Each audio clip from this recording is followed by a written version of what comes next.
Bismillahirrahmanirrahim. Assalamualaikum warahmatullahi wabarakatuh. Selamat siang dan salam sehat untuk kita semua. Pada kesempatan kali ini, Ibu akan membahas tentang social network analysis. Sebetulnya bisa kalau di JASP masuknya ke network analysis, cuma untuk membedakan dan karena ini adalah untuk mata kuliah matematika partnership, jadi kita bawa aja ke social network analysis untuk proses bisnis dan kegiatan entrepreneurship. Dan di sini untuk membedakan dengan analisis jaringan atau network analysis yang ada pada ilmu komputer atau sistem informasi, kemudian teknik elektro, itu mereka juga punya network analysis yang mana di situ lebih ke misalkan analisis jaringan berarti jaringan komputer yang dimaksud atau misalkan jaringan listrik seperti itu. Nah, yang kita bahas adalah jaringan sosial atau social network analysis. Bagaimana caranya kita mengkuantitatifkan hal yang bersifat kualitatif tersebut ya, Ananda. Mungkin langsung saja Ibu share di sini materi dan juga contoh. Oke, di sini Ibu ada artikel tentang bibliometric and network analysis. Sebetulnya bibliometrik di sini karena menggunakan Force Viewer itu juga memuat social network analysis, yaitu bagaimana jaringan antar kata kunci pada riset dan juga jaringan antar penulis pada riset gitu ya. Dan di sini yang Ibu network analysis kan di sini menggunakan JASP adalah kata kunci. Nanti akan Ibu jelaskan Ananda, tapi sebelum kita masuk ke riset Ibu ini, coba kita cek dulu di sini bagaimana ilustrasi dari social network analysis itu sendiri. Apakah bisa terlihat? Nah, jadi di sini eh, kita spesifikkan ya network analysisnya kepada social network analysis.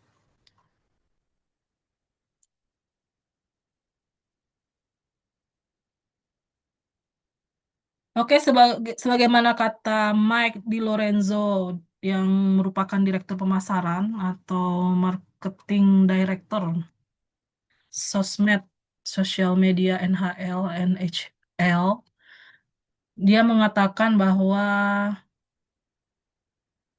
bentar ya,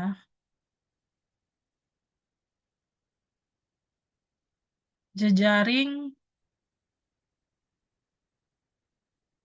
jejaring sosial bukan tentang situs web, jejaring sosial adalah tentang pengalaman.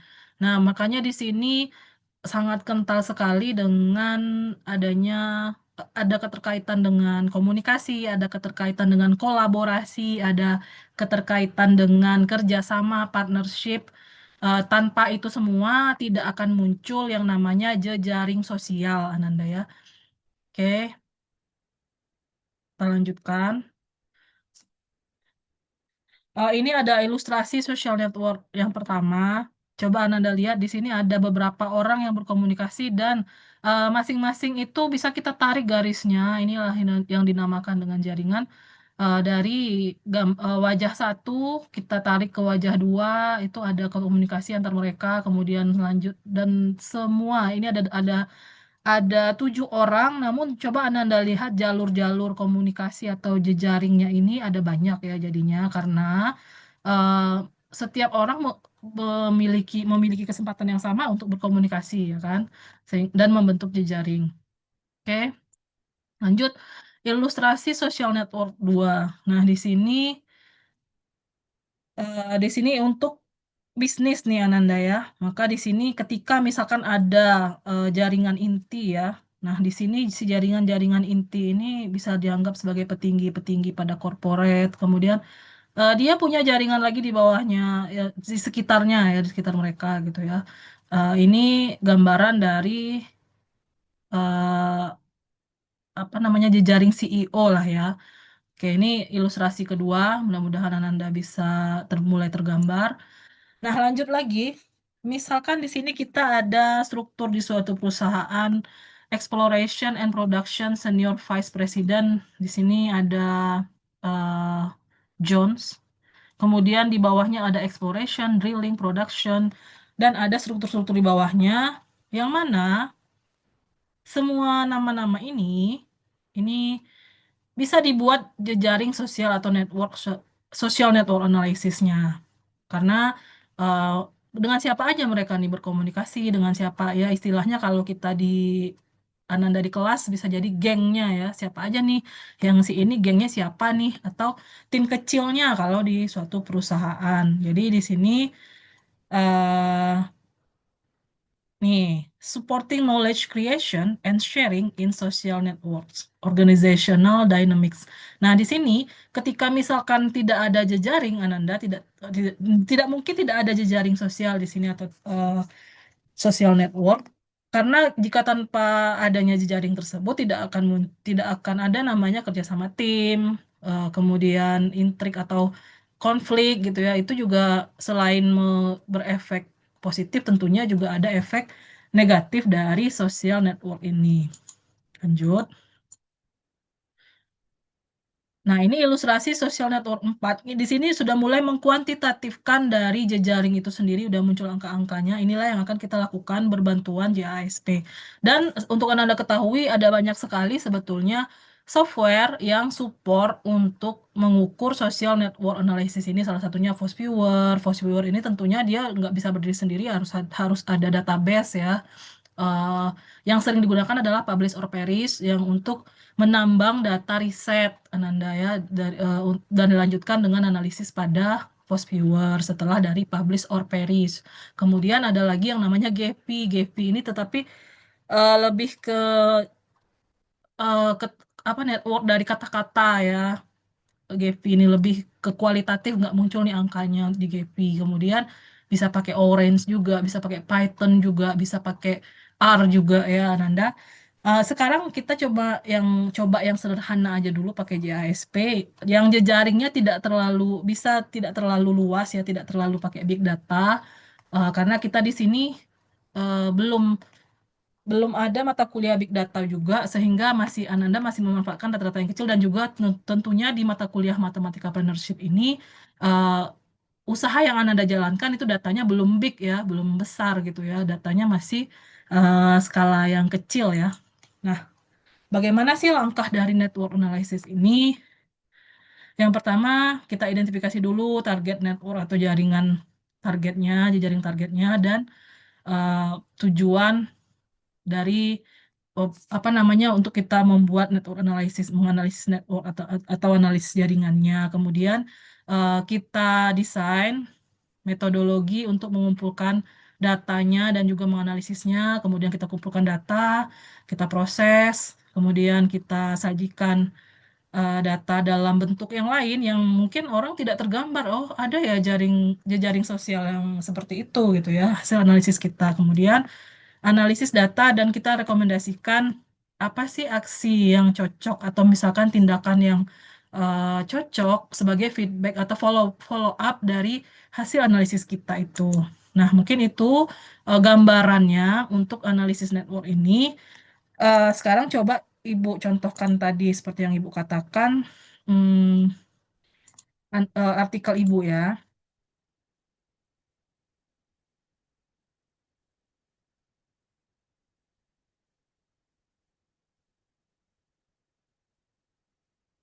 Oke, di sini bibliometric and network analysis case-based learning model based on statistical partnership to strengthen data analysis ability and resilience of mathematics students. Nah, di sini Ibu adalah mengumpulkan database riset itu 1.000 riset, 500 sampai 2.000 ya, ada yang 2.000 yang Ibu pilihkan di publisher Paris-nya. Datanya data cross-ref. Untuk yang bibliometrik menggunakan FOSS-viewer, Ibu cuma selewat aja. Tapi kalau yang kita kulik agak lama itu adalah di network analysis-nya ini yang menggunakan JASP. Oke, coba kita lihat aja langsung.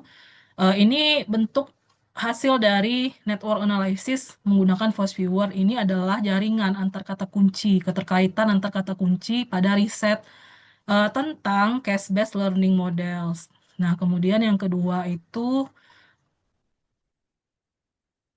bibliometric visualization research dengan temanya learning model. Untuk learning seperti ini, jejaringnya Anda yang sekarang lagi tren itu machine learning model, deep learning model. Kemudian ada lagi hubungan antara penelitian dengan case-based learning banyak sekali ya.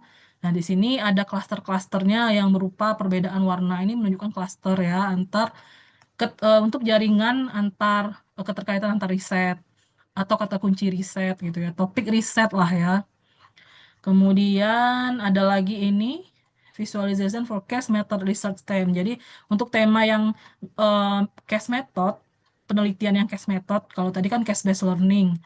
Nah, ini yang metode risetnya berdasarkan berbasis kasus. Nah, di sini ada eh, jejaringnya ya, network analysisnya itu adalah kasus tentunya ada kasus dulu nih, makanya dia besar ya di tengah, kemudian ada permasalahan problem, kemudian ada case method muncul yang warna merah ini, kemudian ada juga metode numeriknya gitu ya, kemudian ada kasus spesial, kasus khusus yang tidak umum terjadi, kemudian yang jelas di sini ada case study research, ada riset yang dengan studi kasus, kemudian ada penelitinya, case study method, kualitatif method, mixed method di sini muncul juga, kemudian ada pekerjaan kualitatif research, ada juga di sini, dan yang jelas ada muncul data, kemudian terbentuklah model, ada section, dan seterusnya. Ini contoh keempat, kemudian ada contoh visualisasi kelima itu adalah case-based learning modification research time. Jadi, misalkan tadi baru case-based learning aja, tapi ini adalah case-based learning yang dimodif ya. Ini sudah banyak juga riset yang terkait dengan hal itu, Ananda ya. Kebetulan kan Ibu mengusulkan model modifikasi ya, yang Ibu namakan sesuai dengan nama belakang Ibu.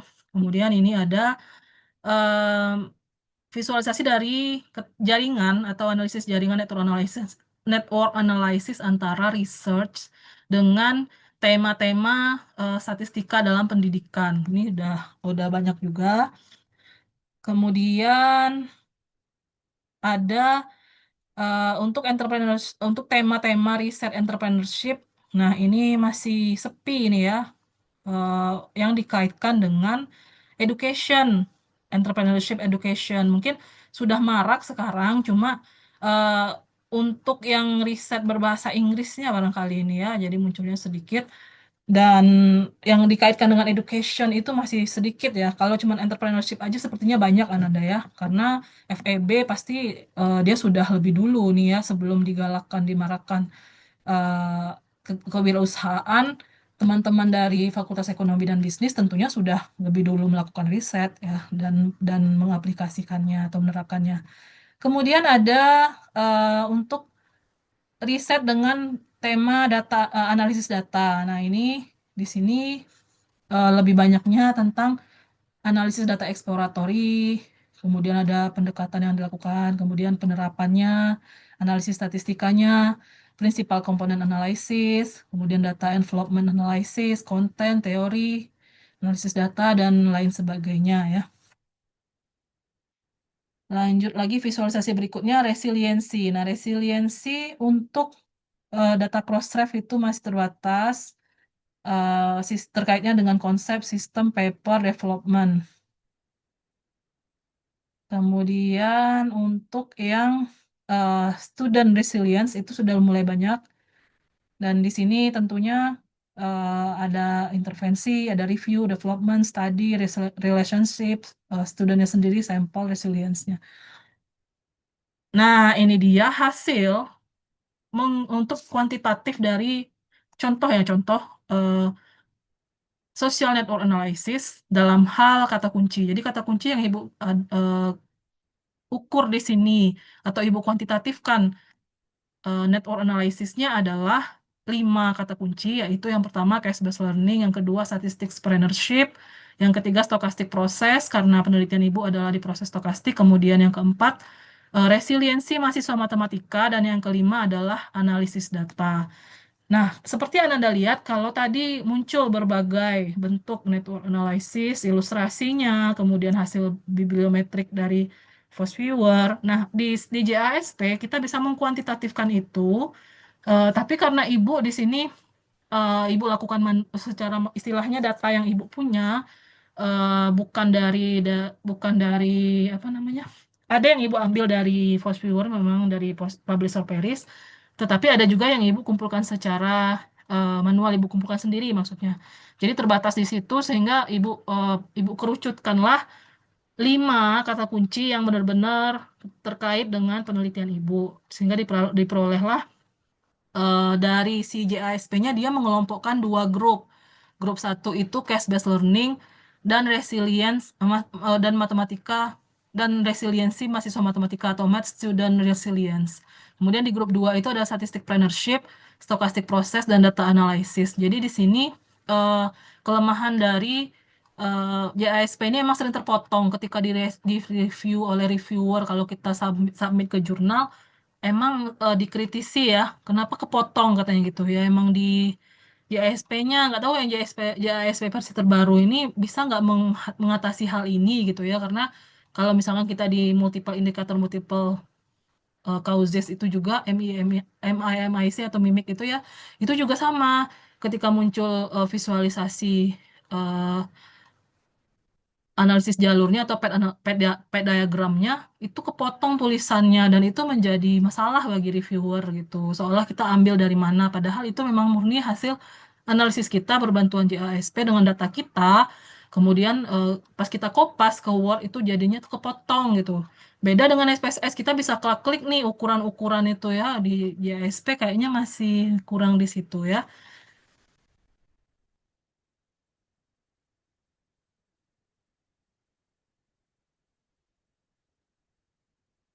Ini sepertinya ada kesalahan dari editornya ya. Ini emang murni hasil ibu ya dari JASP dan sayangnya dari editor mengedit seperti ini Partnership et al. Padahal ini punya ibu ya.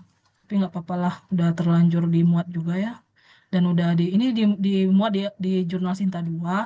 Dan di sini hasil dari JASP-nya ada centrality measures per variable, kemudian ini ya ini betweenness-nya, closeness-nya, strength-nya, expected influence-nya bisa diukur Ananda untuk network-nya yang tadinya untuk beberapa software tidak ada fasilitas ini gitu. Kemudian jadi si kualitatif tadi bisa kita kuantitatifkan gitu Ananda ya. Nah, ini adalah networknya, clustering measures. Ini adalah ukuran klasternya gitu ya, per variabel Ananda ya. Dan seterusnya. Ini ada matriks bobotnya. Ini sebagai pelengkap aja yang intinya tuh yang ini ya, 2 tabel ini. Bisa Ananda lihat, oh ini ya eh, apa ukuran dari jaringannya atau kuantitatif dari network analysisnya seperti itu.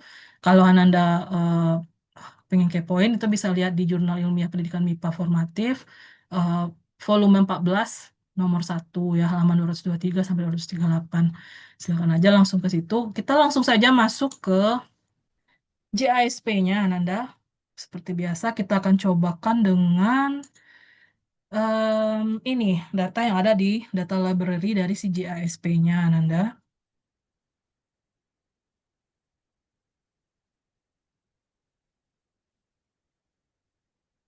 Oke, kita buka JASP-nya. Oke, sudah terlihat ya. Oke, silahkan Ananda cek. Di sini kita bisa open seperti biasa data library. Dan di sini sebelumnya mungkin pastikan dulu Ananda sudah menambahkan di sini modulnya ya. Yang belum silahkan di checklist aja di network analysis. Network analysis itu ada di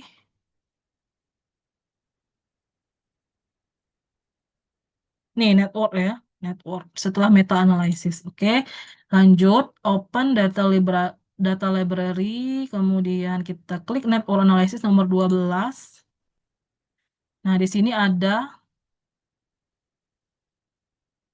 beberapa variabel, dependent variabelnya A1, A2, A3. Kita lihat dulu bentukan datanya ya.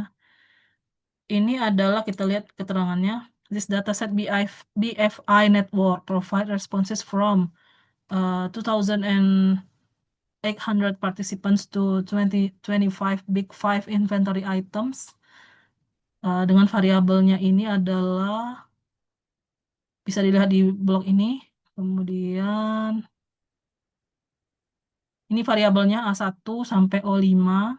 Kemudian di sini ini networknya dan diperolehlah hasil seperti ini: agreeableness, conscientious, conscientiousness, extraversion, openness, neuroticism, dan centrality plotnya seperti ini. Nah, di sini dia bantu nih apa aja sih yang diklik. eh nah, untuk men-split bisa Ananda pilih dari sini. Dari tapi yang bisa untuk split itu cuma yang datanya nominal ya. Bisa dari gender, bisa dari grupnya, Ananda split di sini ya. Nah, ini estimatornya dia pakai Ebig, Ebig-Gleason maksudnya ya. Kemudian ini pilihannya ada correlation, partial correlation, Ising fit, Ising sampler, Hugh, MGM. Itu boleh dipilih. Yang umum digunakan kan correlation ini kalau yang ingin udah dipahami ya. Kemudian network plotnya, centrality plot. Kalau mau clustering plot juga boleh. Centrality table-nya, weight matrix-nya, analysis option, ABIC, G-Lasso. Kemudian ada bootstrap option. Kalau mau pakai bootstrap, bootstrap kan eh, ada metode yang tersendiri juga, tapi nggak perlu. Ini minimal aja nih Ananda ya, yang Ananda klik dibantu oleh si JASP-nya. Dengan hasilnya adalah seperti ini. Dan sebentar kita cek dulu tampilan datanya ya. Jadi yang dipilih itu di sini Ananda ya, yang setelah meta mana dia? Network. Nah, ini dia network. Ini bisa Ananda lihat di sini pakai yang klasikal. Dan Ananda klik, maka akan muncul seperti ini kan. Ini variabelnya. Kemudian Ananda pilih seperti tadi ya. Akan muncul. Misalkan ini langsung saja kita klik semua.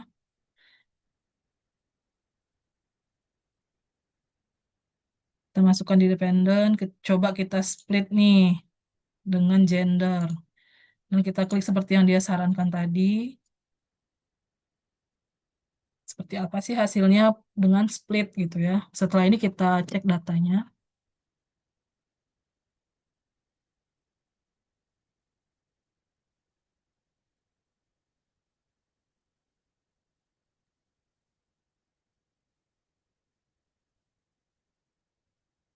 Ini ya, ini yang diklik, kemudian ini hasilnya, Nanda.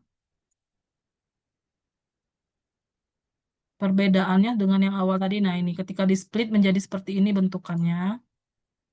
Nah, Ibu tadi itu bisa diedit-edit sih. Ibu kan tadi hasil edit tuh, ini bisa Ibu kasih warna-warna. Cuma tulisan itu emang kepotong, Ibu juga heran kenapa seperti itu ya. Di ininya, munculnya gitu, pas di kopas. Kalau ini bisa diedit nih, Ananda. Tapi di sini ngeditnya nih, di graphical option. Kemudian, nah ini bisa Ananda ukuran-ukuran bisa dieditnya di sini. Kalau SPSS kan pas sudah jadi ya, diedit, diklik di outputnya. Kalau di JASP dia di awal Ananda ya, ketika Ananda mau menganalisisnya. Silakan Ananda edit-edit di sini ukurannya, mau digedein, mau apa gitu. Itu yang Ibu lakukan kepada hasil yang tadi di artikel Ibu tadi ya. Itu adalah hasil analisis Ibu, tapi editor dari jurnalnya salah paham, sepertinya dianggapnya sebagai hasil orang yang Ibu ambil. Padahal enggak ya, itu hasil analisis Ibu loh gitu, dari dengan data yang Ibu punya. Oke, sekarang kita lihat datanya ya Ananda. Ini network analisisnya ya. Ketika di split, jadi gender berdasarkan gender nih ya. Nomor satu itu gendernya male, nomor dua female seperti itu. Oke, kita coba lihat datanya.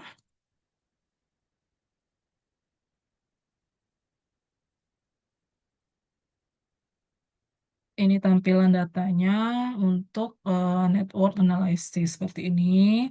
Dan datanya ini seperti yang disampaikan di deskripsi data itu adalah 2.800 ya. Ini coba kita lihat panjang nih ya ke bawahnya Nanda. Tuh sampai 2.800. Dari sini dia bisa membuat suatu visualisasi dari social network analysis-nya A1, A2, tapi tidak disampaikan mungkin karena rahasia perusahaan yaitu apa gitu. Jadi dalam bentuk kode huruf dan angka aja. Mungkin itu dari Ibu. Semoga Ananda mulai tergambar apa sih yang mau Ananda ukur jejaringnya. Apakah sesama Ananda antar kelompok, apakah R1 dengan R2 digabung, kemudian jejaringnya Ananda mungkin sering bertukar informasi, atau konsumennya yang Anda buat jaringannya atau Anda masukkan semuanya digabung itu juga boleh ya. Ibu berikan waktu 2 minggu pengerjaan untuk menerapkan network analysis ini ke dalam proses bisnis yang Anda lakukan. Dari Ibu itu aja. Ibu mohon maaf karena tidak Zoom untuk Matematika Partnership karena hari ini Ibu ada agenda bimbingan, membimbing laporan magang 2 orang mahasiswa dan satu satu bimbingan magang satu bimbingan skripsi dan juga ada mata kuliah offline untuk teknik sampling karena beberapa kali mereka online dan hari ini justru mereka offline. Dan kebetulan itu juga ada kaitannya dengan proses stokastik dalam hal randomisasi. Jadinya memang harus offline ya. Oke, mungkin dari Ibu itu saja. Jika ada hal-hal yang ingin ditanyakan, silahkan tanyakan di grup. Kita diskusikan di grup. Silahkan simak video ini. Dan sebetulnya Ibu mau memberikan tugas catatan, tapi karena materinya lebih berupa ilustrasi, nggak jadi ya. Silahkan aja langsung fokus ke olah data dan analisisnya untuk network analysis ini. Kemudian Ananda report dan dipresentasikan dalam bentuk PPT, kumpulkan itu juga ya. Tapi yang dikumpulkan nanti lebih ke revisinya. Jadi kan ketika Ananda presentasi ada masukan, ada tanya jawab, ada diskusi. Ananda revisi baru dikumpul ya. Mungkin itu dari Ibu. Terima kasih atas perhatian dan semangat belajarnya. Selamat siang. Assalamualaikum warahmatullahi wabarakatuh.